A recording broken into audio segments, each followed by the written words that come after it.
اهلا بيكم جريد 5. انا مس ندى وجاي اتكلم معاكم عن نقاط مهمه جدا المفروض ان انت تكون عرفتها بعد ما خلصت يونت 1. النقطه الاولانيه هي نقطه how about بيجي وراها الفعل مضاف له ing. how about معناها ماذا عن، وبيجي وراها الفيرب مضاف له ing.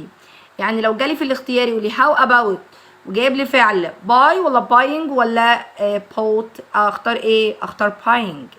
ماذا عن شراء، هي دي ترجمتها كده. ده طبعا لو جالي فعل، لكن ممكن يجي لي how about بعدها ايه؟ اسم. زي مثلا لو قلت how about salad. how about salad ماذا عن السلطة؟ طيب بعد كده لو عايز اسأل عن سعر حاجة فانا اقول how much are they. how much are they. how much are they بسأل عن سعر حاجة فاقول how much are they. ما تكلفة هذه، ما تكلفة الحاجة ديت. بعد كده كلمة well واللي اختصارها W ودبل L. يا ترى بيجي وراها ايه؟ بيجي وراها المصدر، هي معناها سوف، وبيجي وراها المصدر وبتعبر عن زمن الفيتشر سيمبل اللي هو زمن المستقبل البسيط. well وراه ايه؟ المصدر، وطبعا احنا عارفين المصدر يعني ايه؟ يعني الفعل بدون اي اضافات. كلمة to TOO معناها ايضا. معناها ايه؟ ايضا. ولازم تحفظ السبيلنج بتاعها، لان ممكن يجي لك يقول لك انا I like pasta، انا بحب المكرونه، ومعمل لك سبيس يقول لك to اللي هي TWO ولا TO بس ولا TOO. تختار انت ساعتها TOO. طيب كلمة please يعني لو سمحت، بيجي قبل منها كوما، وده بيبقى مهم جدا في سؤال علامات الترقيم. بقى قبل كلمة please اللي هي معناها لو سمحت بجيب ايه؟ كوما. انما الكوما بتيجي بعد yes او no. بعد yes او no اجيب ايه؟ كوما.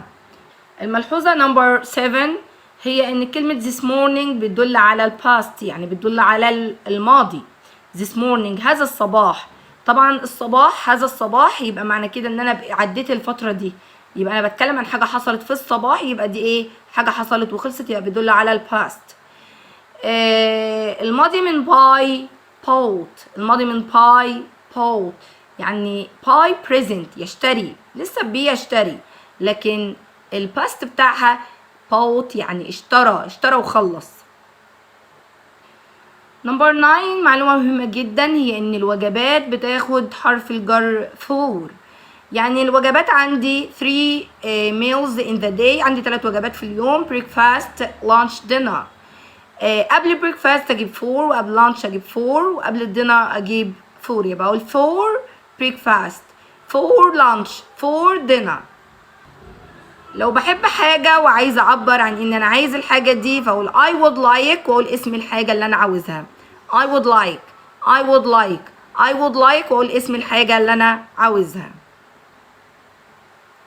واخر معلومة معانا النهاردة هي ان انا كلمة any معناها اي، وكلمة some معناها بعض، واني بتيجي في النيجاتيف اللي هو النفي، وفي الكويشن اللي هو السؤال، لكن some بتيجي في 3 حاجات اهمهم.